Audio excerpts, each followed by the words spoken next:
Assalamualaikum, Ustaz Al-Manazil. Waalaikumsalam warahmatullahi wabarakatuh, Pak Niko. Ya, Khair, Ustaz. ini masih mau buka video nggak bisa? Oh ya, alhamdullah. Sudah Ya, bisa, Alhamdulillah. Baik, Ustaz, alhamdulillah. mungkin. Tadi belum diizinkan. Masya Allah, Alhamdulillah, Ustaz. Alhamdulillah. Baik, Ustaz, Alhamdulillah. mungkin di awal sore hari ini kita awali dengan kisah para salaf di bulan Ramadan, Ustaz. Secara umum, bagaimana kisah para salaf di bulan Ramadan? Dan menekankan lagi ya, agar kita lebih bersemangat lagi di bulan Ramadan. Tafadhol, Ustaz Al-Manazil. Masya Allah, barakallahu fikum, Pak Niko. Bismillahirrahmanirrahim. Assalamualaikum warahmatullahi wabarakatuh. Waalaikumsalam warahmatullahi wabarakatuh. Alhamdulillah rabbil alamin. Hamdan katsiran thayyiban mubarakan fihi kama yuhibbu rabbuna wa yardah. Asyhadu an la ilaha illallah wahdahu la syarika lah. Wa asyhadu anna Muhammadan wa rasuluh sallallahu alaihi wa ala alihi wa sahbihi wasallam. Jazakumullah khairan kepada Bapak Niko yang telah mempersilahkan saya untuk menyampaikan Nah, Ustaz. kisah dari para salaf di bulan Ramadan. Dari pembahasan kita di sore hari ini, insya Allah adalah seputar tentang semangat membaca Al-Quran di bulan Ramadan dan cuplikan kisah para ulama salaf, bagaimana mereka semangat menghatamkan Al-Quran di bulan Ramadan, kemudian nanti akan dilanjutkan pada tahap berikutnya, yaitu tentang kisah-kisah. Anak-anakku dan para pemirsa, para hadirin, kaum muslimin dan muslim yang dimuliakan oleh Allah Subhanahu wa taala, pembahasan kita tentang membaca Al-Qur'an atau menghatamkan Al-Qur'an di bulan Ramadan. Baik, perkara ini tentunya perkara yang tidak wajib. Artinya jika kita tidak menghatamkan Al-Qur'an itu tidak berdosa. Namun sangat sayang sekali apabila kita tidak mendapatkan pahala yang besar di bulan Ramadan yang penuh berkah ini, di mana Allah Subhanahu wa taala melipat gandakan pahala di dalamnya. Kita melihat bagaimana Nabi Shallallahu alaihi wasallam sendiri, beliau juga berusaha menghantarkan Al-Qur'an ya di bulan Ramadan di hadapan malaikat Jibril alaihissalam. Nah, sebanyak 1 kali setiap tahunnya. Sebagaimana dalam riwayat Al-Bukhari dari hadis Abu Hurairah radhiyallahu anhu, beliau berkata, kana ya'ridu 'ala Nabi sallallahu alaihi wasallam Al-Qur'an kullu 'amin marratan. Adalah Jibril saling belajar, yaitu murojaah Al-Qur'an. Murojaah Al-Qur'an bersama Nabi sallallahu alaihi wasallam setiap setahun sekali, yaitu 1 kali khatam. Nah, fa'arada alaihi marrataini fil amil ladzi qubida. Dan ketika di tahun Nabi Shallallahu Alaihi Wasallam meninggal dunia, nah malaikat Jibril dan Nabi Shallallahu Alaihi Wasallam murojaah Al-Quran 2 kali khatam. Insya Allah 2 kali khatam, menghatamkan Al-Quran 2 kali. Kemudian bukan ya'tibu kullu amin asyran fa'taqaba 20 fil amin ladzi qubida fi. Dan Nabi Shallallahu Alaihi Wasallam biasa pula beriktikaf setiap tahunnya selama 10 hari, yaitu 10 hari terakhir di bulan Ramadan. Namun di tahun saat beliau akan meninggal dunia, beliau bahkan beriktikaf selama 20 hari, Masya Allah, dari malam 11 hingga malam 30, Masya Allah. Ini adalah hadis riwayat Al-Bukhari. Anak-anakku yang dimuliakan oleh Allah Subhanahu wa taala, maka dari asar ini, dari hadis ini, nah para ulama, semoga Allah merahmati mereka, begitu semangat menghatamkan Al-Quran di bulan Ramadan karena mencontoh Nabi Shallallahu Alaihi Wasallam. Nah, sebut saja yang pertama adalah yang sangat kita kenal, yaitu Al-Imam Asy-Syafi'i rahimahullah. Nah, Muhammad bin Idris Abu Abdillah Asy-Syafi'i. Beliau adalah ulama yang terkenal dengan keteladanan dan kesungguhannya di dalam menuntut ilmu agama, khususnya dalam ilmu fikih. Nah, beliau seorang panutan dalam iman dan keimanan, ketakwaan, wara', nah, dan juga ibadah. Ar-Rabi rahimahullah berkata, Asy-Syafi'i membagi malam menjadi 3 bagian. Ini di luar Ramadan. Asy-Syafi'i membagi malamnya menjadi 3 bagian. Sepertiga malam untuk menulis, sepertiga malam pertama menulis, sepertiga malam kedua untuk sholat, kemudian sepertiga sisanya untuk tidur. Subhanallah. Ini semangat beliau ketika membagi waktunya dalam hari-hari beliau. Nah, kemudian kita masuk pada tema intinya. Dan beliau, Imam Syafi'i rahimahullah, tidak membaca Al-Quran kecuali dalam salatnya. Subhanallah. Jadi ketika dalam salat baru beliau membaca Al-Quran. Al-Imam Al-Muzani rahimahullah mengatakan, aku tidak melihat Syafi'i membaca Al-Quran pada malam hari kecuali saat beliau sholat. Bisa dibayangkan bagaimana panjangnya bacaan beliau ketika membaca ketika sholat. Nah, Al-Imam Asy-Syafi'i juga disifati dengan sifat yang hikmah dermawan. Kemudian kita masuk pada bahasa yang intinya adalah yang menakjubkan adalah di mana beliau Al-Imam Asy-Syafi'i rahimahullah menghatamkan Al-Quran sebanyak 60 kali di bulan Ramadan. Nah, artinya satu hari beliau menghatamkan Al-Quran 2 kali, Masya Allah. Satu kali hatam aja bisa berhari-hari kalau kita. Beliau menghatamkan satu hari 2 kali, subhanallah. Ini sudah benar-benar tingkatan yang sangat-sangat tinggi. Maka dari sini kita dapat memahami betapa berkahnya waktu-waktu yang berlalu di bulan Ramadan bagi beliau, Imam Asy-Syafi'i rahimahullah. Nah, tentunya rahasianya apa? Tentunya itu adalah taufik dari Allah Subhanahu wa taala. Dan yang kedua, rahasianya apa? Anak-anakku yang dimuliakan oleh Allah Subhanahu wa taala, rahasianya adalah beliau juga menghafal Al-Qur'an. Di sini intinya pembahasan. Jika kita menghafal Al-Qur'an, maka akan mudah bagi kita untuk membacanya. Rasa ringan. Maka ini keutamaan dari Allah Subhanahu wa taala. Kemudian, yang kedua di antara ulama salaf yang bersemangat untuk menghatamkan Al-Quran adalah Abdullah bin Umar, Abu Abdurrahman radhiyallahu anhu, putra dari Khalifah Umar ibn Khattab radhiyallahu anhu. Dan beliau adalah salah seorang ulama dari kalangan sahabat Nabi Shallallahu Alaihi Wasallam. Nah, dan beliau ini anak-anakku yang dimuliakan oleh Allah dan juga para pemirsa kaum muslimin dan muslimah yang dimuliakan oleh Allah Subhanahu wa taala. Nah, beliau memiliki penghasilan namun tidak dinikmati dengan sendiri. Beliau senantiasa berbagi kepada orang-orang miskin dan yang membutuhkan. Ayyub bin Al-Wa'il Rasiwi pernah melihat beliau, yaitu Abdullah bin Umar, mendapatkan uang sebanyak 4.000 dirham dan kain. Dan di hari berikutnya Ayyub melihatnya, yaitu melihat Abdullah bin Umar berada di pasar membeli sebuah hewan untuk dikendarai. Nah, Ayyub pun menemui keluarga Abdullah bin Umar dan bertanya tentang apa yang dilakukan oleh Abdullah bin Umar dengan kendaraan tersebut. Maka keluarga beliau mengkabarkan bahwa Abdullah bin Umar radhiyallahu anhu tidak tidur sejak kemarin. Kenapa? Karena membagikan apa yang beliau miliki. Dibeli kemudian dibagi-bagikan. Dan terus sampai habis baru pulang.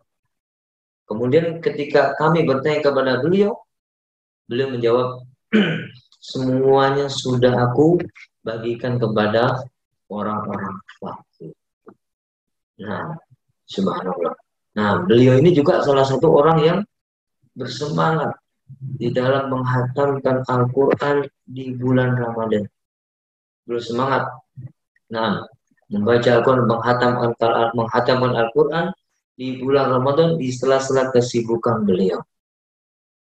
Kemudian anak-anak yang dimuliakan oleh Allah Subhanahu wa taala, di antara ulama yang lainnya dari kalangan tabi'in sekarang adalah Qadadah bin Di'amah As-Sadusi.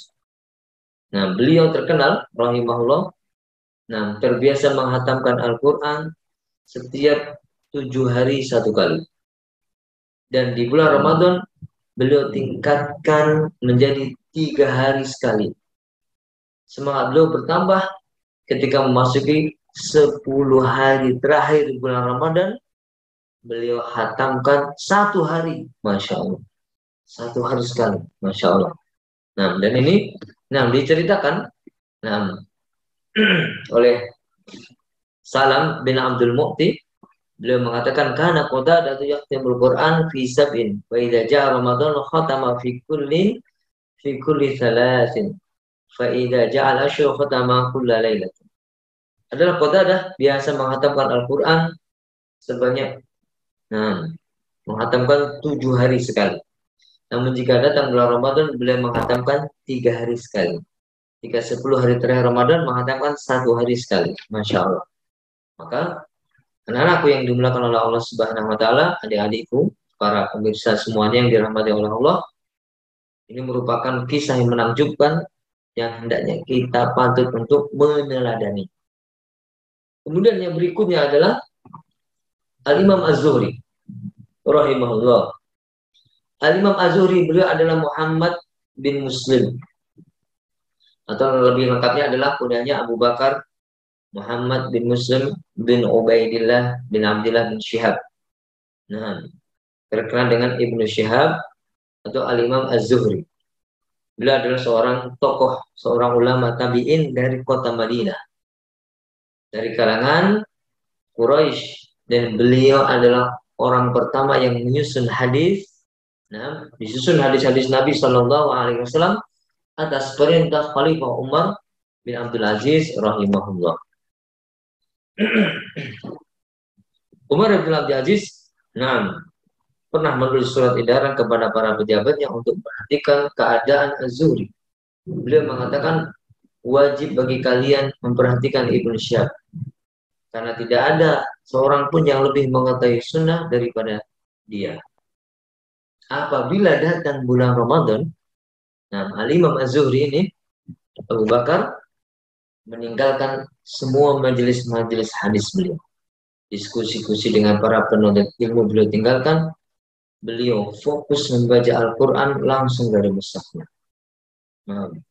Ini bagaimana semangat ya para ulama salaf terhadap Al-Quran, pengagungan mereka yang begitu luar biasa terhadap Al-Quran di bulan Ramadan. Maka ini memberikan pelajaran bagi kita agar kita juga semangat. Khususnya anak-anakku, adik-adik yang dimuliakan oleh Allah Subhanahu Wa Taala, jangan kita sia-siakan waktu kita hanya dengan bermain, ya, bermain-main dengan hal-hal yang tidak bermanfaat. Barakallahu fikum. Kemudian yang berikutnya adalah Sufyan Ats-Tsauri. Sufyan bin Sa'id Ats-Tsauri rahimahullah taala. Karena banyaknya hafalan hadisnya, bahkan beliau ini dijuluki sebagai Amirul Mukminin fil hadis. Pemimpin orang-orang yang beriman dalam bidang hadis. Beliau apabila datang bulan Ramadan, beliau juga sama. Seperti Al-Imam Az-Zuhri, beliau meninggalkan ibadah-ibadah sunnah, beliau meninggalkan majelis-majelis taklim, lebih sering fokus untuk membaca Al-Quran. Kemudian kisah berikutnya adalah salah seorang ulama dari kalangan tabi'in yang bernama Al-Aswad bin Yazid rahimahullah. Al-Aswad bin Yazid rahimahullah. Beliau berasal dari Kufah. Beliau ini rahimahullah bisa menghatamkan Al-Quran di bulan Ramadan setiap 2 malam. Setiap 2 malam, Masya Allah. Ibrahim An-Nakhai rahimahullah berkata, yang artinya adalah Al-Aswad biasa menghatamkan Al-Quran di bulan Ramadan setiap 2 malam. Setiap 2 malam. Bahkan disebutkan dalam kitab yang sama, dalam Syiar A'lam An-Nubala, di luar Ramadan, Al-Aswad biasa menghatamkan Al-Quran dalam 6 malam. Masya Allah. Waktu istirahat beliau untuk tidur hanya antara maghrib dan isya. Masya Allah. Barakallahu fikum. Kemudian kisah yang berikutnya adalah, ini masih ada satu lagi. Al-Imam Ibnu Asakir rahimahullah, seorang ulama hadis dari negeri Syam, punyanya Abu Qasim, penulis kitab terkenal Tarikh Ad-Dimashq. Anak beliau bernama Al-Qasim menceritakan tentang keadaan ayah. Beliau mengatakan Ibnu Asakir adalah orang yang biasa merutinkan sholat jamaah dan tilawah Al-Quran. Beliau rahimahullah biasa menghatamkan Al-Quran setiap pekannya. Masya Allah, setiap minggu hatam Al-Quran. Lebih luar biasanya di bulan Ramadan. Atau lebih lagi di bulan Ramadan. Beliau menghatamkan Al-Quran setiap hari. Masya Allah. Dan beliau beritikaf di masjid yang bernama Al-Manarah, nama Syafiyah. Dan beliau adalah orang yang sangat gemar melakukan ibadah sunnah dan rajin berzikir.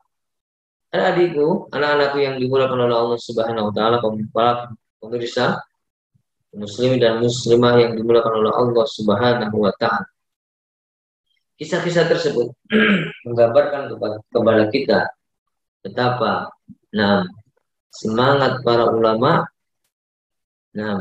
orang-orang yang memiliki ilmu agama, interaksi mereka dengan Al-Quran, semangat mereka untuk menghatamkan Al-Quran, membaca Al-Quran, tadarus Al-Quran. Mengapa demikian? Karena mereka mengetahui betapa besarnya pahala yang Allah Subhanahu wa taala persiapkan di dalamnya. Dan mereka juga mengetahui kesempatan tersebut itu tidak mungkin terulang dua kali. Bisa jadi itu adalah Ramadan terakhir bagi mereka. Sehingga setiap Ramadan datang, mereka sangat bergembira. Mengapa mereka sangat bergembira? Karena ada orang-orang di luar sana yang Allah Subhanahu wa taala wafatkan. Tidak bisa merasakan keagungan dan keberkahan bulan Ramadan. Bagi kita yang masih hidup, dengan izin dari Allah Subhanahu wa taala, kita bisa menambah pahala. Makanya mereka tahu saat-saat atau saat yang sangat-sangat mulia untuk menambah pahala adalah saat-saat ini. Detik demi detik di bulan Ramadan. Karena itu mereka bersemangat untuk meraih pahala, berzikir kepada Allah Subhanahu wa taala, yaitu dengan tilawatul Quran. Membaca Al-Quran menit demi menit. Mereka hiasi dengan membaca Al-Quran. Mungkin kalau adik-adik bertanya, ya, murid-murid atau peserta didik, anak-anakku yang dimuliakan oleh Allah Subhanahu wa taala,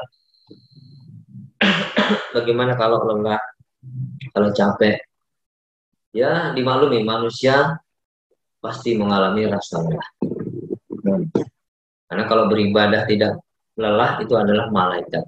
Namun kita bukan malaikat. Sehingga kalau kita lelah, ya boleh istirahat, tidur, atau mungkin olahraga, atau mungkin melakukan aktivitas yang lainnya agar tidak jenuh.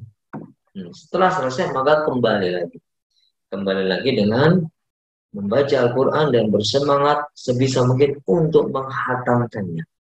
Karena ini merupakan kesempatan yang Allah Subhanahu wa taala berikan kepada mereka yang bisa merasakan Ramadan di saat itu atau di saat ini. Karena itu Nabi Shallallahu alaihi wasallam bersabda, "Takum Ramadan syahr mubarak, telah datang kepada kalian bulan yang penuh berkah." Artinya apa? Bulan yang banyak sekali pahala.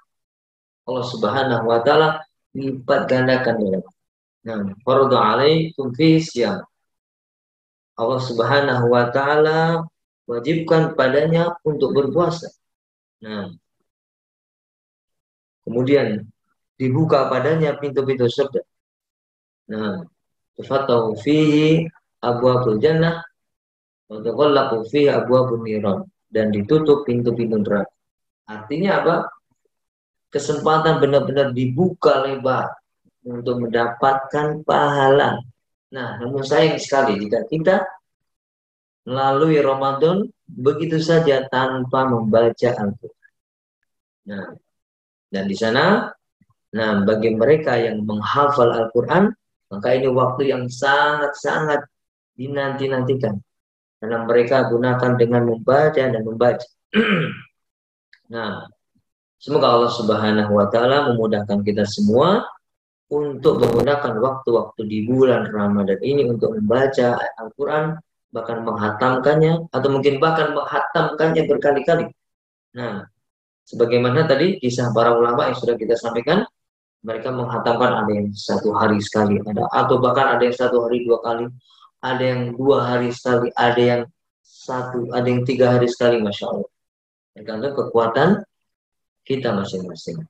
Semoga Allah Subhanahu wa taala memberikan kemudahan bagi kita semua. Nah, hada wallahu taala alam, barakallahu fikum. Alhamdulillah, Masya Allah. Ya, tadi untayan demi untayan kalimat yang disampaikan Ustaz Manazil Billah terkait dengan kisah-kisah ya para ulama ya, terkait dengan bagaimana dia menghatamkan Al-Quran anak-anakku. Yang sampai ya saya sendiri juga, Masya Allah Ustaz, ini mungkin nasihat untuk anak pribadi juga Ustaz ya. Jadinya ini karena kaget sekali, itu sampai 1 hari itu 1 kali khatam Ustaz ya. Yang Ustaz sampaikan tadi. 1 hari 1 kali khatam. 1 kali khatam ya. Subhanallah. Jadi bagaimana mereka benar-benar sampai ada yang menutup majelis-majelis hadis Ustaz disampaikan untuk fokus kepada Al-Quran Ustaz ya. Iya, betul sekali Pak Niko. Karena mereka mengetahui betapa agungnya pahala yang diberikan di bulan tersebut, sehingga mereka benar-benar memanfaatkan waktu sedetik pun, semenit pun mereka hargai dengan terus membaca Al-Quran, sehingga wajar jika Allah Subhanahu wa taala mudahkan mereka menghatam 1 hari Pak Niko, 1 hari. 1 hari 1 kali khatam, Masya Allah, itu berarti udah kecepatannya udah Masya Allah. Iya Ustaz, itu mungkin itu sudah hafal berarti ya. Karena nanti kita akan bercerita tentang kisah para penghafal Al-Quran, karena kaitannya di sini dulu ya. Kita pemanasan dengan semangat mereka dengan menghatamkan Al-Quran. Rahasianya apa? Karena memang mereka ini sudah hafal. Subhanallah. Ustaz, berarti kalau seperti itu Ustaz, seseorang mungkin tambahan Ustaz, sebelum kita masuk ke kisah-kisah para penghafal Al-Quran Ustaz. Jadi semakin sering dibaca itu waktu kita kan hakikatnya itu dipakai Ustaz, tapi penuh dengan keberkahan ya Ustaz ya. Kalau kita sering baca Al-Quran itu Ustaz. Iya, betul sekali Pak Niko. Jadi semakin kita sering baca Al-Quran, maka Allah Subhanahu wa taala memberikan keberkahan pada dirinya. Dan hal ini sebagaimana tampak dari biografi para ulama yang mereka berinteraksi dengan Al-Quran. Sebagaimana yang sudah kita jelaskan tadi, Imam Sufyan Ats-Tsauri, Al-Aswad bin Yazid, Imam Asy-Syafi'i rahimahullah, bahkan sahabat Abdullah bin Umar radhiyallahu anhu. Waktu mereka bisa menggunakan waktu-waktu yang ada dengan membaca Al-Quran, dan mereka sebagai kepala keluarga, sebagai ayah, sebagai suami, mereka juga bisa menyelesaikan tugas-tugas mereka. Ya, kalau kita mungkin sebagai guru atau mungkin adik-adik yang di rumah sebagai siswa harus belajar, besok ada ujian, namun ada anjuran untuk tadarus, maka itu semua bisa, tidak menghalangi.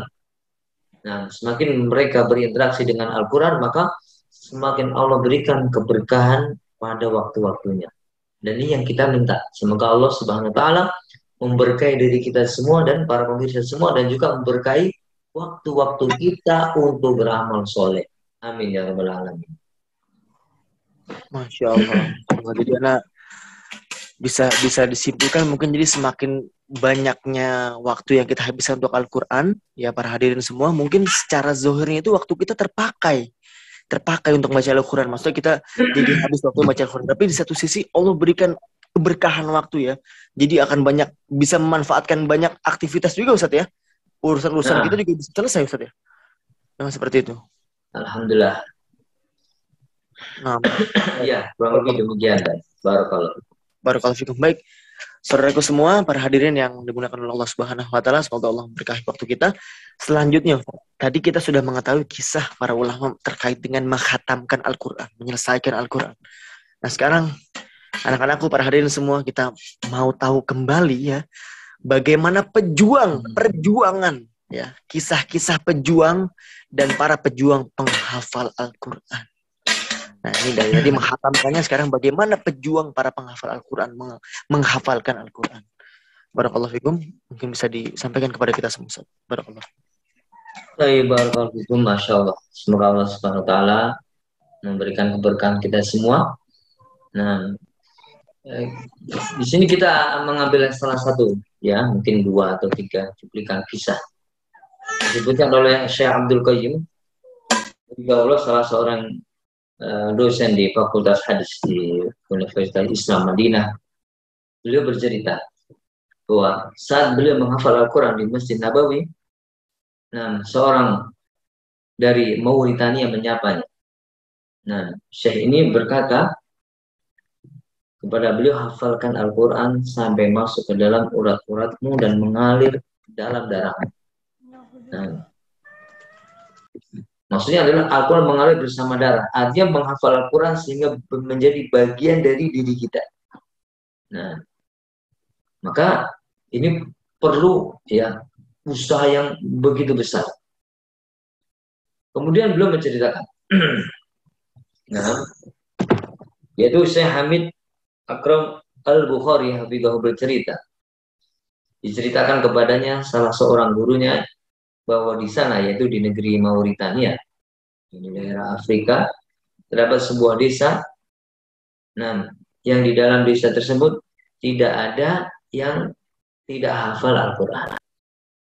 Jadi semuanya menghafal Al-Quran. Dan ini masyhur ya, masyhur. Ini sudah terkenal di seluruh penjuru dunia bahwasanya negeri Mauritania adalah negeri penghafal Al-Quran. Nah, desa ini tidak ada yang tidak hafal Al-Quran. Semuanya hafal Al-Quran kecuali satu orang. Nah, ya, kecuali satu orang. Nah, dan orang ini pekerjaannya adalah sebagai penggembala hewan ternak. Dan tentu hal ini menjadi beban bagi dirinya, bagi anak ini yang penggembala hewan ternak ini. Dan ia merasa malu karena hanya dia sendiri yang tidak menghafal Al-Quran. Ia hanya seorang penggembala miskin yang di pagi hari pergi dengan gembalaannya, ya kambing atau sapi ya.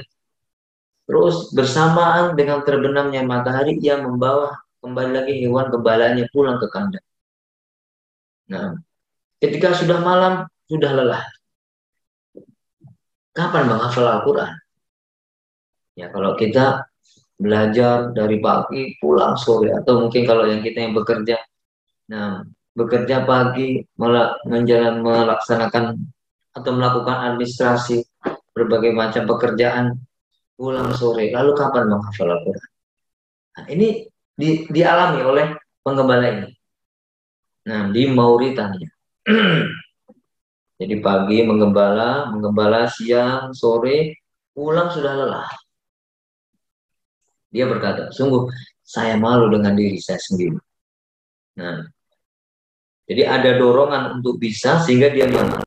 Karena memang orang-orang di kampungnya semuanya sudah bisa menghafalkan Al-Quran. Akhirnya tumbuhlah semangat dan tekad dalam diri sang penggembala ini. Kemudian dia mendatangi guru Al-Quran, kemudian dia mengutarakan niatnya untuk menghafal Al-Quran. Lalu pertanyaan pertama, kapan akan menghafal? Nah, kapan akan menghafal? Menentukan waktunya saja sulit sekali. Yang bekerja, Masya Allah, banting-banting tulang. Nah, apalagi di tengah kota. Nah, waktu padat merayap, sibuk, Masya Allah. Kapan bisa menghafal? Ini sama, dia alami kapan bisa menghafal. Menentukan waktunya sulit. Karena pergi di waktu pagi dan pulang maghrib. Dan siangnya full dengan pekerjaan. Mengurus dan memantau hewan gembalaan di padang rumput. Di Afrika padang rumput. Nah, karena terus meminta petunjuk kepada Allah Subhanahu wa Ta'ala, nah, akhirnya dia mendapatkan jalan keluar, yaitu dia penggembala dengan guru. Yaitu berubah setiap pagi ketika penggembala akan pergi ya, ke tempat dia menggembala kambingnya, dia melewati rumah gurunya. Gurunya ini akan membacakan kepada penggembala ini satu kalimat dari Al-Quran atau satu ayat dari Al-Quran, kemudian penggembala ini menghafalnya. Jadi setiap akan pergi dibacakan satu ayat. Kemudian Setelah penggembala bisa membacanya, baru dia menghafalnya. Nah, di sini dalam kisah yang cuplikan kisah ini juga kita potong sebentar, bahwasanya cara atau metode menghafal Al-Quran yang benar adalah pertama adalah membacanya terlebih dahulu dengan benar. Bisa dari guru, ya guru membacakan lalu murid mengikuti. Atau dia membaca dulu, membaca kemudian dibenarkan dulu. Intinya dia mendengarkan dahulu ayat dengan bacaan dengan tajwid yang benar, kemudian baru menghafal. Nah, kemudian, jadi dibacakan setiap akan pergi menggembala.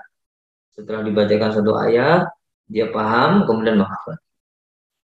Kemudian mulai dari rumah gurunya ini, berangkat dari rumah syekhnya atau guru Al-Qurannya, penggembala ini mulai menghafal. Jadi ulang-ulang itu. Jadi satu ayat saja diulang-ulang terus oleh penggembala kambing ini. Nah, sambil menggembala kambing diulang-ulang terus. Sejak pertama kali dia mendengar potongan ayat Al-Quran dari gurunya, dia mengulangi 10 kali, 100 kali, atau mungkin lebih dari 100 kali. Masya Allah. Sehingga adik-adik, anak-anakku yang dirahmati oleh Allah Subhanahu wa Ta'ala, janganlah pernah kita bosan untuk mengulang Al-Quran. Nah, lihat bagaimana sang penggembala ini, ya, proses dia menghafal. Di awal-awal pertama dia harus merasakan bagaimana satu ayat diulang 100 kali bahkan lebih. Kalau tadi di waktu pagi pelajaran yang disampaikan diulang 20 kali. Mungkin jenuh. Nah, ini 100 kali, Masya Allah. Nah, namun dia karena keinginan dia yang kuat, dia terus berusaha mengulang-ulang ayat itu sebanyak-banyaknya. Anak-anak yang dimuliakan oleh Allah Subhanahu wa Ta'ala, para pemirsa, kaum muslimin dan muslimah yang dimuliakan oleh Allah Subhanahu wa Ta'ala. Kita lanjutkan. Kemudian si penggembala ini mengulangi potongan ayat tadi dari guru, dari syekh. Atau mungkin beberapa ayat, yaitu beberapa kalimat dari Al-Quran. Nah, dari rumah gurunya, ke tempat gembalaannya. Terus ketika sore kembali dari tempat gembalaannya. Dia mengulang-ulang terus. Jadi mengulangnya dari pagi berangkat sampai di tempat pekerjaannya, tempat gembalaannya di padang rumput, terus sampai sore diulang-ulang lagi. Dari pagi sampai sore ia ulangi potongan ayat yang tadi diajarkan oleh gurunya, oleh syekhnya. Bahkan ketika dia naik pohon untuk mengambil makanan ternak, tetap dia ulangi. Bahkan ya, 1, 2, 3, 4, sampai 10, bahkan sampai berpuluh-puluh kali tentunya sudah di luar kepala. Sehingga ketika naik pohon saja, ini kan membutuhkan tenaga. Dia masih bisa mengulang. Ya kalau kita mungkin sambil mengendarai kendaraan, dia bisa mengulangi satu ayat terus diulang-ulang. Diulang-ulang. Nah, di sini disebutkan bahkan ketika dia naik pohon untuk mengambil makanan untuk ternak, tetap dia bisa mengulangi ayat tersebut. Ia melakukan hal tersebut setiap hari. 2 hari, 3 hari, 4 hari, 1 hari 1 ayat, terus tambah lagi 2 ayat, 3 ayat, terus. Demikian terus. Jadi sebelum pergi menggembala, gurunya menyampaikan 1 ayat, dia pergi diulang. Terus kembali lagi. Terus diulang lagi. Hal ini dia lakukan terus-menerus sampai dia selesai menghafalkan Al-Quran seluruhnya. Subhanallah. Selesai. Dan si penggembala ini tidak pernah lupa dengan hafalannya. Karena ia telah mengulangi 1 ayat di Al-Quran pagi sampai sore. Masya Allah. Kira-kira berapa kali Pak Niko itu ya? Banyak sekali tuh, Ustaz. Masya Allah. Bisa 1000 kali Pak Niko. Masya Allah. Itu subhanallah. Masya Allah. Ini rahasianya. Jika dia sabar, harapkan pertolongan dari Allah, dan akrab terus, dia berusaha terus mengulang-ulang ayat-ayat yang dia pernah hafalkan atau yang akan dihafalkan diulang-ulang, maka Allah Subhanahu wa Ta'ala buka baginya Nah, kemudahan, kesuksesan yang akhirnya dia bisa menyelesaikan hafalannya Al-Quran. Insya Allah. Nah, baik, barakallahu fikum. Dari Mauritania, ya, dari belahan Afrika, kita berpindah ke negeri Mesir. Ya, masih satu benua. Nah, tidak jauh. Karena memang masih sama-sama jazirah atau daratan Afrika yang panas, terkenal dengan gurun pasir yang panas, masya Allah ya. Dibanding kita di Indonesia, masya Allah di Indonesia tidak ada AC saja sudah sejuk, ya. Apalagi tambah AC. Disebutkan Syekh Muhammad Hasan, semoga Allah menjaga, beliau bercerita. Nah, seorang dokter menceritakan kepadanya kisah yang luar biasa.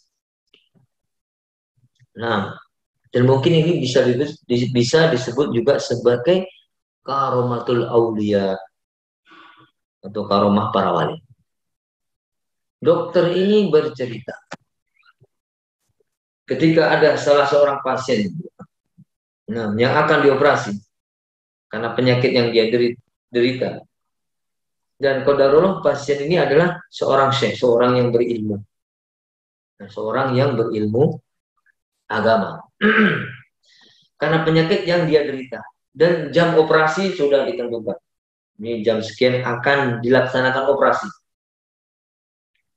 Nah, namun ketika syekh ini bertemu dengan dokter, atau dengan kata lain, ketika dokter ini bertemu dengan pasiennya, yaitu seorang syekh, seorang yang berilmu, syekh ini atau pasien ini atau syekh ini meminta dokternya agar operasinya diundur selama 1 jam. Nah, wahai dokter, tolong waktu operasinya diundur 1 jam berikutnya. Mengapa demikian, wahai syekh? Kata dokter. Saya menjawab, agar saya bisa menyelesaikan ya bacaan Al-Quran yang sudah menjadi wirid harian. Jadi terbiasa membaca Al-Quran, kebiasaannya. Mungkin dia terbiasa 1 hari 3 juz, ini kurang 1 juz, atau mungkin kurang setengah juz. Baik. Akhirnya pun dipersilakan. Akhirnya dipersilakan dan waktu operasi pun diundur. Waktu operasi diundur. Setelah 1 jam berlalu, maka sang pasien atau syekh ini pun mempersilahkan dokter untuk membiusnya dan melakukan operasi.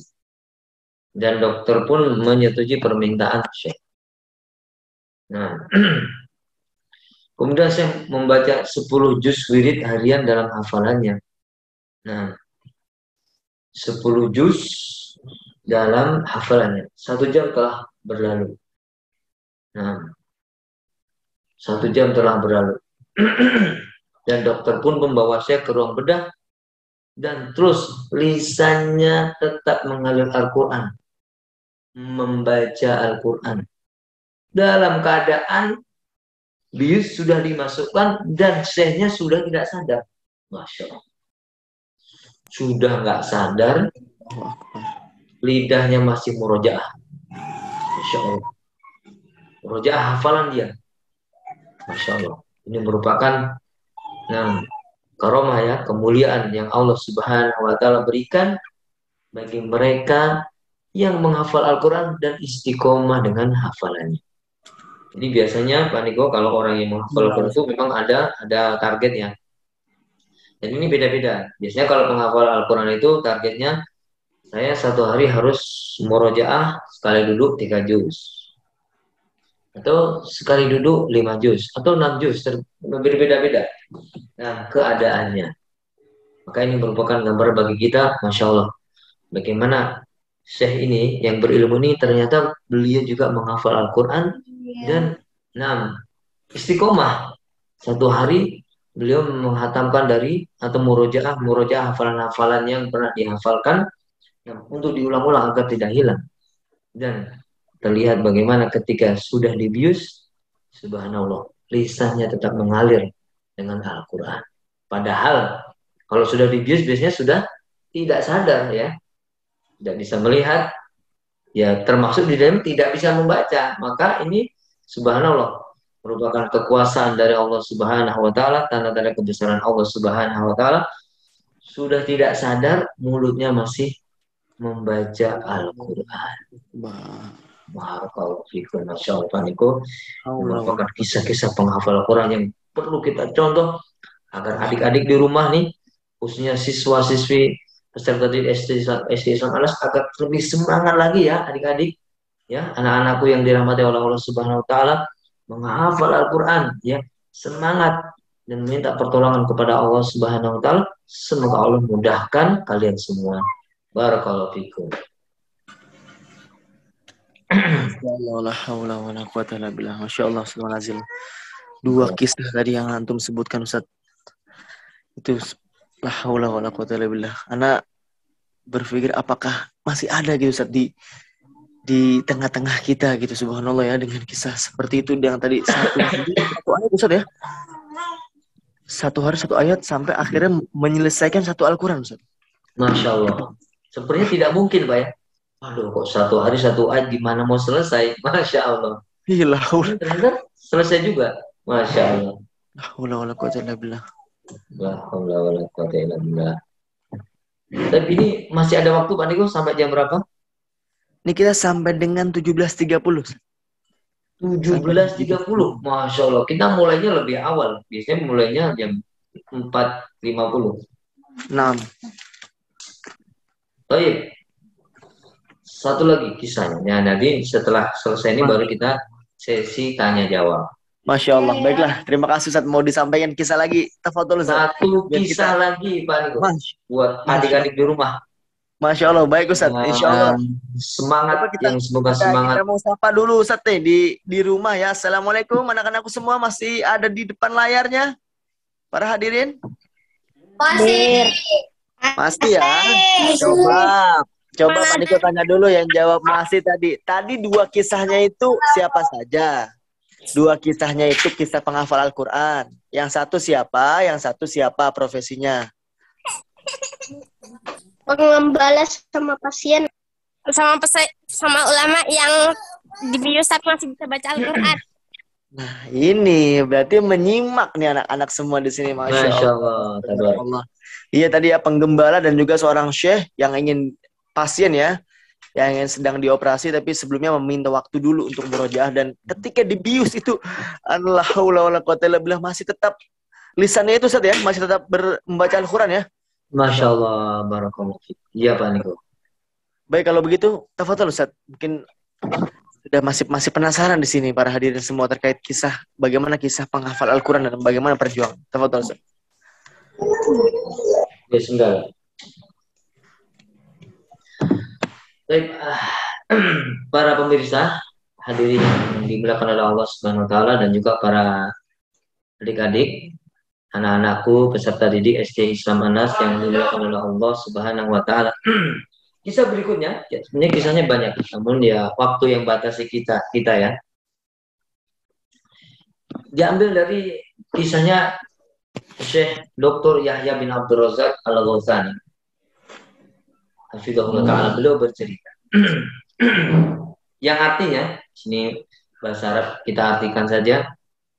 Kisah unik yang lainnya yang saya dengar adalah tentang narapidana. Ini kisah yang sangat menakjubkan tentang kisah menghafalkan Al-Quran di dalam penjara tanpa mushaf sama sekali. Allahu Akbar. Kisah unik yang saya dengar adalah kisah tentang para narapidana di salah satu penjara yang tidak memiliki mushaf Al-Quran. Ya, namanya penjara seperti itu ya. Mungkin masuk penjara karena melakukan dosa, kriminal, kejahatan. Ada yang insaf. Ala kulli hal, singkat cerita, di dalam penjara tidak boleh ada apa-apa. Termasuk tidak diberikan mushaf. Seperti itu. Oleh karena itu, lalu apa yang terjadi? Nah, di sini barulah kisah dimulai.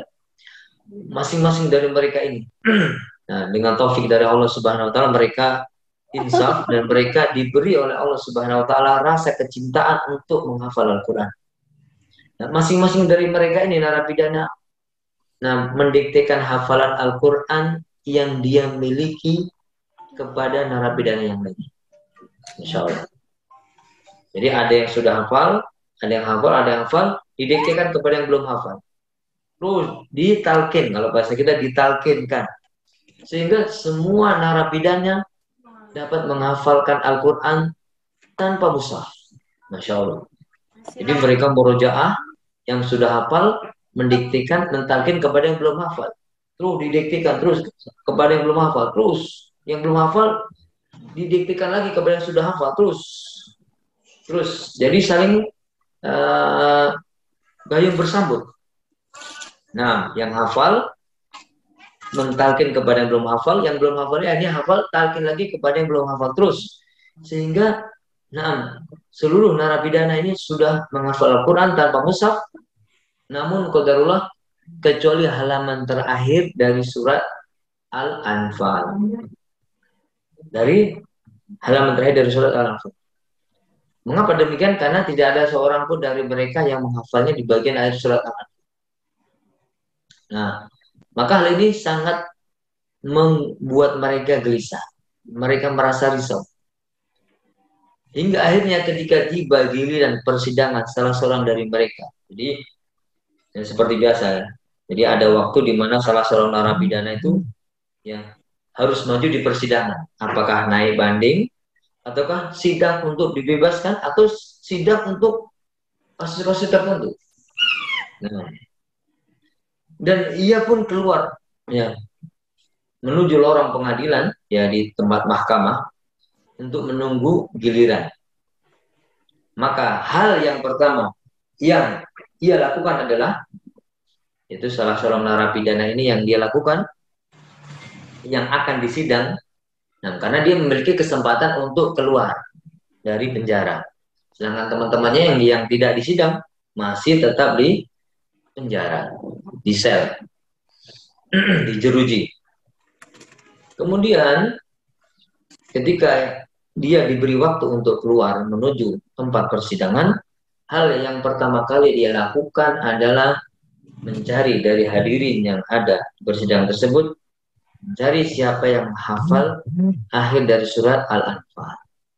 Nah, secara qadarullah, walhamdulillah, secara kebetulan dia mendapatkan ada di antara para hadirin yang hadir di situ di persidangan itu ada yang hafal di bagian akhir surat Al-Anfal.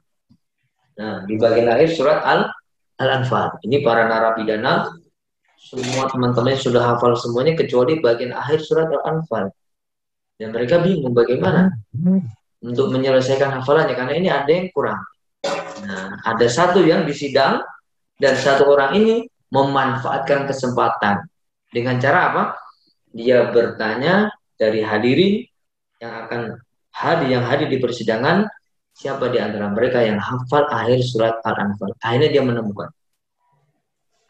Kemudian orang ini pun yang hafal akhir surat Al-Anfal mentalkin, yaitu membacakan dengan tajwid benar kepada narapidana tersebut. Dibacakan, kemudian dia mendengarkan. Nah, walaupun secara berbisik. Nah, didengarkan dia sambil dihafalkan. Jadi menghafalkan Al-Quran dengan cara mendengarkan. Masya Allah. Menghafalkan Al-Quran dengan cara mendengarkan. Qadarullah wa masyafal. Mengapa? Karena tidak ada mushaf di dalam penjara. Ya kalau kita Masya Allah ya, HP di rumah ada, Masya Allah. Mushaf ada. Bahkan mushafnya banyak. Ada mushaf ini, mushaf itu, Masya Allah ya. Ada yang sedang kecil, ada yang besar sekali, Masya Allah ya. Nah, di HP juga ada, Masya Allah. Sarana dan prasarana dimudahkan oleh Allah Subhanahu wa Ta'ala yang ada di sekitar kita. Tapi ini, Masya Allah, mereka orang-orang narapidana tidak diberi kemudahan karena tidak adanya mushaf. Namun mereka tidak kehabisan akal. Anak-anak yang dimuliakan oleh Allah Subhanahu wa Ta'ala, mereka berusaha menghafalkan Al-Quran dengan mendengarkan. Nah, ini juga bisa kita perhatikan ketika ada murotal yang kita dengar di rumah. Bisa kita dengarkan. Nah, kemudian dia mendengarkan dari orang tersebut bagian akhir dari surat Al-Anfal dengan cara berbisik. Kemudian dia pun kembali kepada teman-temannya setelah selesai persidangan dan dia sudah hafal, dia kembali dengan membawa hadiah yang paling berharga itu kepada temannya dengan membawa bagian akhir dari surat Al-Anfal. Nah, setelah dia kembali ke penjara, maka mereka ini narapidana langsung mengerumuni temannya ini yang tadi yang pulang dari persidangan. Langsung mengerumuninya dan orang ini yang tadi disidang langsung mentalkinkan halaman terakhir atau bagian akhir dari surat Al-Anfal kepada yang lainnya. Dan alhamdulillah mereka pun dapat menghafalkannya sejak pertama kali mendengarkannya seperti layaknya hafal surat Al-Fatihah. Masya Allah. Allah Akbar. Masya Allah ya. Bagaimana adik-adik yang dimuliakan Allah Subhanahu Wa Taala, lihat, bayangkan bagaimana keadaan mereka yang serba kekurangan, nggak punya mushaf. Masya Allah. Namun mereka tidak berputus asa, semangat menghafal. Nah, dengan cara yang kita sampaikan tadi ya, mendengarkan dari orang yang hafal, bahkan harus mencari siapa yang hafal. Nah, Masya Allah, akhirnya mereka pun bisa menghafalkan. Mengapa mereka bisa menghafalkan? Karena memang mereka memiliki semangat yang sangat kuat dan mereka terbiasa hidup ala kadarnya. Ya, di penjara tidak seperti di rumah ya. Masya Allah, di rumah kita minta makanan, Masya Allah, Umi, tolong gorengkan ya nugget, telur goreng, Masya Allah. Minum es, Masya Allah, tinggal buka kulkas, semuanya ada. Nah, namun lihat bagaimana keadaan mereka ini, serba kekurangan, mungkin kelaparan, yang makanan mungkin serba terbatas. Nah, ya, kamar mandi mungkin, Masya Allah, seperti itulah keadaan penjara ya. Tidak perlu kita ceritakan bagaimana ya keprihatinan kehidupan di penjara. Namun dengan demikian keadaan tersebut tidak mematahkan semangat mereka untuk menghafal Al-Quran, dan Allah Subhanahu Wa Taala bukakan untuk mereka kemudahan. Hanya mereka sukses dan selesai menghafal Al-Quran seluruhnya. Masya Allah. Barakallahu fikum. Masya Allah, Alhamdulillah, segala puji milik Allah dan salawat kepada Nabi Muhammad SAW. Alhamdulillah, Masya Allah, Ustaz, kisah yang terakhir tadi. Kisah tentang apa anak-anakku semua? Para hadirin? Baik, bagaimana anak-anakku? Ada pertanyaan atau tidak? Afwan. Silahkan. Nah, sekarang yang mau bertanya. Tafadhol, yang mau bertanya. Dan tadi kata Ustaz Manazil, narapidana itu artinya apa? Narapidana apa, Ustaz? Narapidana. Narapidana atau narapidara? Pidana. Narapidana, Ustaz. Ya, narapidana itu orang yang dipenjara. Ya, orang yang dipenjara. Ya, di dalam Al-Quran ada di dalam surat Yusuf. Ya, sahibai sijni. Wahai dua narapidana. Ya, narapidana itu artinya apa? Orang yang di penjara. Ya, di penjara. Ya, di penjara. Nah, di penjara ya tempatnya terbatas, di ruangan yang sempit. Nah, makanan yang hanya diberi ketika waktu makan saja. Setelah itu sudah tidak ada makanan, tidak ada lemari, tidak ada perabot, Masya Allah. Serba-serba sangat terbatas. Nah, Masya Allah. Baik, kita melangkah lagi kepada pertanyaan selanjutnya. Silahkan yang mau bertanya, anak-anakku. Langsung bertanya kepada Ustaz Manazil dan para hadirin semua. Ayah Bunda, semoga Allah merahmati kita. Silahkan yang mau bertanya. Dipersilahkan. Boleh bertanya melalui langsung atau di kolom chat juga tidak apa-apa. Nanti insya Allah akan dibacakan pertanyaan para hadirin yang hadir sore hari ini. baik.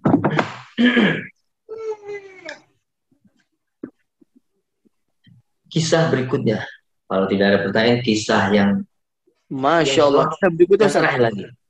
Ya mungkin kalau tadi terakhir, ini sangat-sangat terakhir. Masya Allah. Sangat terakhir. Barakallahu fiik Ustaz. Fadal Ustaz.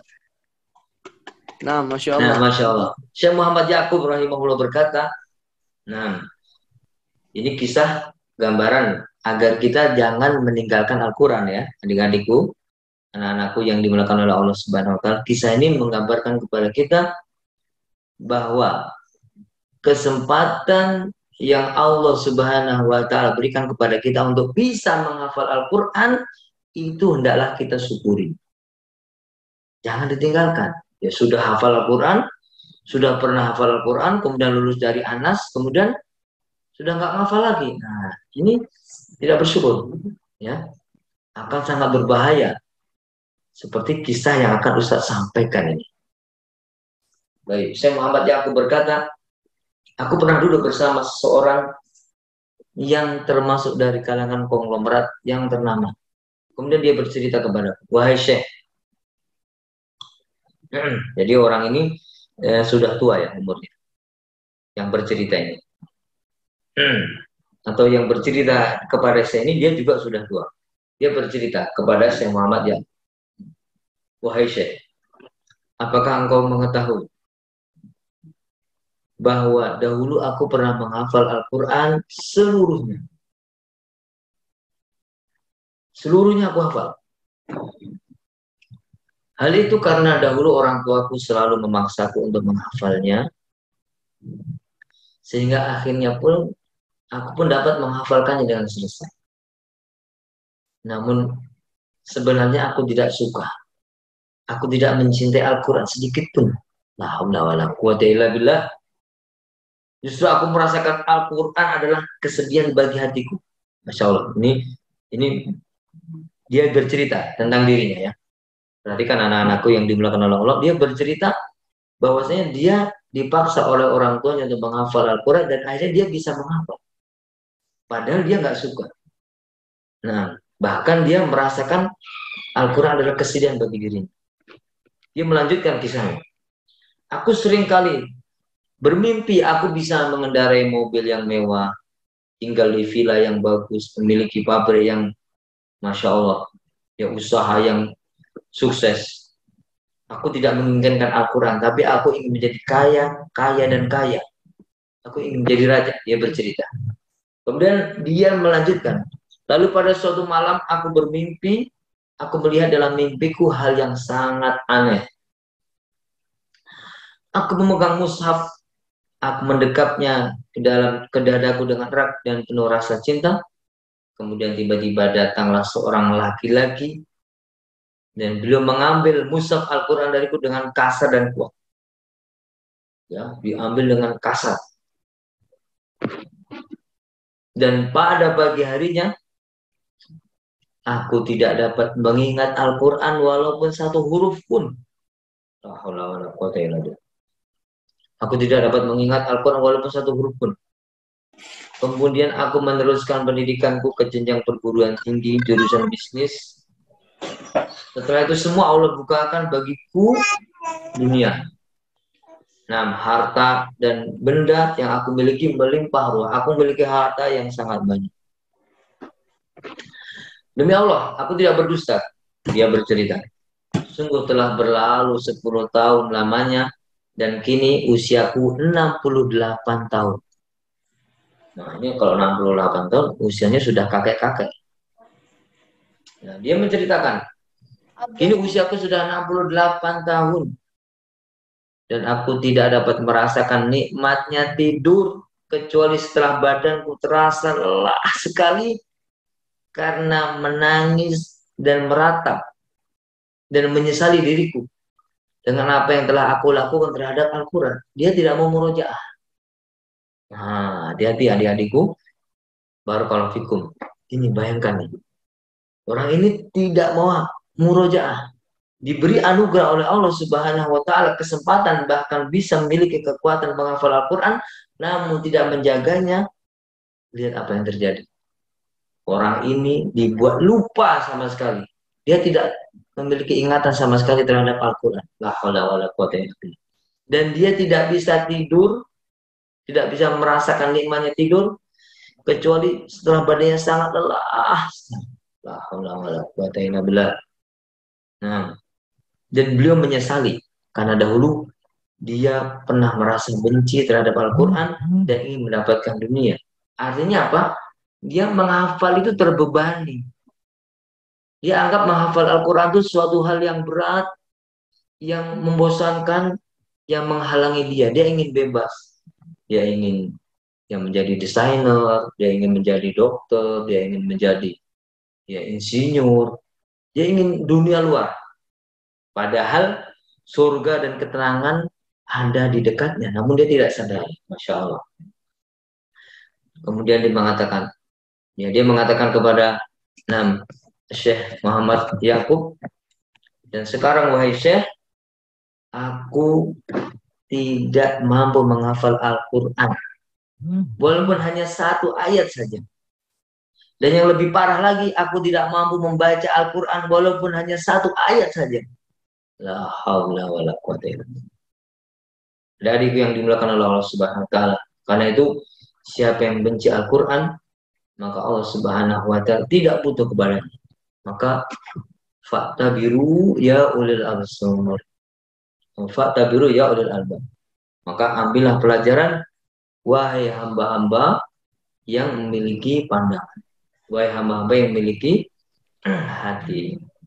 Semoga Allah Subhanahu wa taala memudahkan kita semua untuk menghafalkan Al-Quran, dan semoga Allah Subhanahu wa taala menjadikan Al-Quran atau menghafal Al-Quran itu sebagai sebuah nikmat. Nah, bukan sebagai sebuah beban, tapi sebuah nikmat. Karena di sana ada orang yang bisa menghafal seperti yang tadi Ustadz kisah sampaikan kisahnya. Dia menghafal Al-Quran dengan selesai, namun dia tidak mau. Dia tidak mensyukuri nikmat Allah. Akhirnya apa? Allah cabut nikmat tersebut. Dia sudah tidak bisa menghafal Al-Quran lagi, bahkan dia tidak bisa membaca lagi. Na'udzubillah, summa na'udzubillah. Kita berlindung kepada Allah dari keburukan ini. Semoga kisah-kisah ini bisa kita jadikan sebagai pelajaran berharga, khususnya di momentum Ramadan ini. Khususnya di bulan Ramadan ini, di bulan yang penuh berkah, di bulan Al-Quran. Di bulan di mana Allah Subhanahu wa taala bukakan pintu surga, Allah tutup padanya pintu-pintu neraka, maka adalah kita semakin cinta terhadap Al-Quran, semakin mendekatkan diri kita kepada Allah dengan membaca Al-Quran, dan semakin rajin tadarus Al-Quran. Nah, walaupun tidak ada ustadz, tidak ada abi umi di rumah, kalian harus semangat membaca Al-Quran. Karena Allah Subhanahu wa taala akan memberikan pahalanya dengan pahala yang sangat besar. Barakallahu. Ya, silakan Pak Niko. Tadi ada yang bertanya. Alhamdulillah. Baik, barakallahu Ustaz. Masya Allah. Tafadhal, mungkin para hadirin dan saudara-saudaraku semua yang ada di sini yang mau bertanya kembali. Silakan, Nak. Kenapa orang tua kita pernahnya? Ya. Yang Siapa ini? Qurannya Ustaz. Bagaimana, Pak? Kenapa orang tua yang tadi sama diceritakan tuh hilang seluruh hafalan Al-Qurannya Ustaz? Kenapa orang tua yang tadi Ustaz sampaikan itu hilang Ustaz seluruh hafalannya? Masya Allah, barakallahu fikum. Kenapa Ustaz? Ya, tadi sudah kita jelaskan ya bahwasanya ya dia tidak memperdulikan, barakallahu fikum, orang tua tersebut tidak memperdulikan hafalannya. Ya, dia tidak mau murojaah, padahal sudah hafal, dan dia tidak suka dengan menghafal Al-Quran. Jadi dia menghafal Al-Quran itu karena paksaan orang tuanya, dan akhirnya apa? Nah, dia tidak murojaah, dan akhirnya dia benci.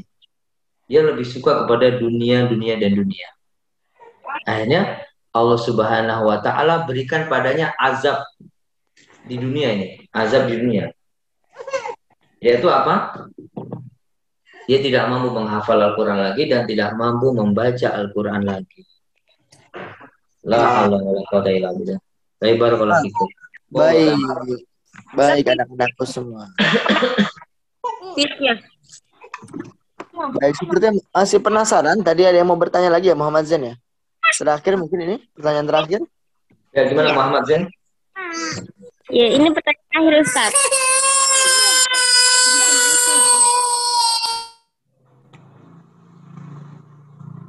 Muhammad Atia Al-Asim. Tafadhal. Ya, silakan.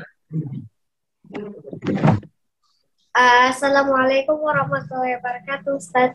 Waalaikumsalam. Waalaikumsalam. Oh, Bagaimana kiat agar kita mengikat hafalan kita agar kita tidak lupa? Masya Allah. Kiat mengikat hafalan agar tidak lupa, Ustaz. Jazakallah khairan ya, nak. Barakallahu fiik. Tafadhal. Barakallahu fikum.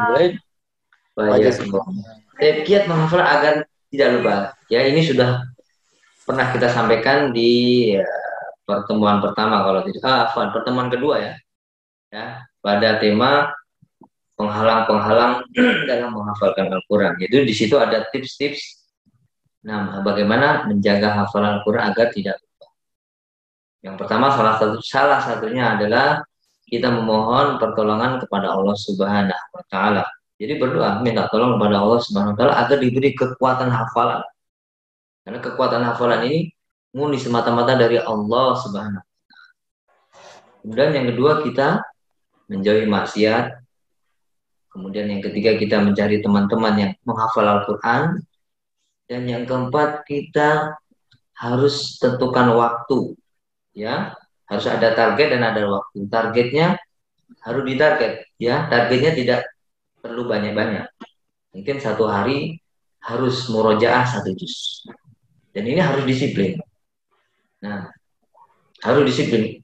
Kalau tidak kuat 1 juz, ya bisa mungkin setengah juz nggak apa-apa. Yang jelas harus ada di waktu dalam 1 hari ada satu waktu memang kita mengkhususkan waktu untuk mengulang hafalan. Nah, ini bentuk ikhtiar ya, bentuk ikhtiar. Dengan semakin banyak mengulang seperti tadi kisah penggembala tadi ya, dia mengulang ya 1 ayat itu lebih dari 100 kali dari pagi sampai sore diulang-ulang. Akhirnya apa? Akhirnya Allah Subhanahu wa taala berikan dia anugerah, bisa hafal Al-Quran, selesai. Maka jangan malas untuk murojaah. Nah, ya jadi harus ada teman untuk murojaah dan juga harus ada guru untuk menyetorkan hafalan atau memperdengarkan murojaah Al-Quran yang kita miliki. Nah, insyaallah. Ya kurang lebih seperti itu. Mungkin yang lainnya banyak ya. Salah satunya juga, jangan berganti-ganti mushaf. Ini mungkin di awal-awal menghafal ya. Saya barakallahu fikum mungkin seperti itu. Masya Allah. Ini Ananda Soleh Muhammad Atia Al-Asim yang tadi bertanya, mungkin baru mengikuti kajian pada hari ini. Dan kalau kamu pengen ketahui lagi nak, ya ini ada nak, di YouTube Ananda Soleh dan Cerdas. Kamu bisa melihat di situ kajian dari Ustadz Al-Manazil Billah juga terkait dengan penghalang-penghalang dalam menghafal Al-Quran. Nah di situ nanti dibedah dan diantaranya tadi kiat-kiat bagaimana mengikat hafalan Al-Quran. Semoga bermanfaat untuk kamu dan kaum muslimin. Baik, Masya Allah ya, tidak terasa Ustaz, kita sudah sampai pukul 17:25. Ya mungkin sudah dicukupkan dari materi dan kisahnya. Mudah-mudahan itu jadi penyemangat kita dan kita bisa bersemangat terus dan beribadah kepada Allah Subhanahu wa taala. Untuk itu selanjutnya kita sebelum meninggalkan Zoom ini bersama-sama bisa panitia silakan memutar. Ustaz Manazil boleh 5 menit lagi enggak? Ananda Soleh mungkin dicukupkan ya nak ya. Pertanyaan. Kalau nanti insya Allah dilanjutkan lagi bersama Ustaz Al-Manazil di sekolah Bun. Nah mungkin bisa diputarkan kepada panitia videonya atau posternya. Afan ya Muhammad.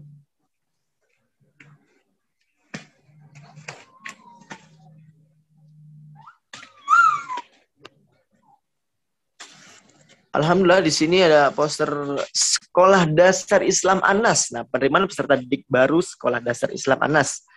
Nah, untuk itu dipersilakan. Alhamdulillah SD Islam Anas masih menerima kuota. Para hadirin semua yang memiliki saudara-saudara yang di jenjang SD, khususnya kelas 1 SD, masih menerima peserta didik baru khusus putri dengan kuota terbatas. Jadi diharapkan bagi yang memiliki putri khususnya yang ingin memasukkan sekolah yang berbasis Al-Quran dan Sunnah, ya bisa yang menghubungi narahubung yang telah tertera di layar tadi ya, di penerimaan peserta didik baru Sekolah Islam Anas. Ya, nanti mungkin akan ditampilkan kembali, insyaallah taala. Nah, di sini juga alhamdulillah di antara program Yayasan Islam Anas melalui Masjid Ibnu Abbas ya yang terletak di Pejaten Timur, Poltangan Raya, Jakarta Selatan. Itu kita juga mempunyai program donasi berbuka puasa. Nah, bagi kaum muslimin, saudara-saudaraku semua, muslim dan muslimah yang ingin menginfakkan harta dari jalan Allah, khususnya berdonasi untuk berbuka puasa, bisa menghubungi nomor yang tertera di sini atau mendatangi langsung Masjid Ibnu Abbas, ya, bertemu dengan DKM di sana, ya. Insya Allah akan digunakan untuk keperluan berbuka puasa di sana. Nah, selanjutnya di sini kembali lagi ada poster Sekolah Dasar Islam Anas, penerimaan peserta didik baru dan pindahan ya, baik dari kelas 1, 2, 3, 4, 5, dan 6.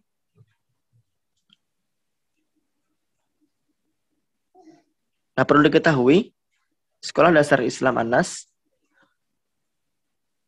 di sini juga sekolah yang terletak masih di lingkungan Islam Anas juga, dan terdapat Masjid Ibnu Abbas, Sekolah SD Islam Anas, dan PKBM. Ya, serta tidak jauh dari itu ada rumah tahfidz dan juga Ummahatul Mukminin. Baik, alhamdulillah, jazakumullah khairan kepada saudara-saudaraku semua yang telah mengikuti kegiatan sore hari ini sampai dengan pukul 17.28. Untuk itu saya ucapkan terima kasih. Mungkin bisa dilanjutkan kepada aktivitas masing-masing. Saya mohon maaf apabila ada kata-kata yang kurang berkenan di hati Bapak dan Ibu, adik-adikku semua, anak-anak soleh dan solihah, muslim dan muslimah. Semoga apa yang kita lakukan pada hari ini benar ibadah dari Allah Subhanahu wa taala. Marilah kita sempurnakan kegiatan sore hari ini dengan membaca doa kafaratul majlis. Allahumma bihamdika asyhadu an la ilaha illa anta astaghfiruka wa atubu ilaik. Assalamualaikum warahmatullahi wabarakatuh. Waalaikumsalam. Waalaikumsalam warahmatullahi wabarakatuh.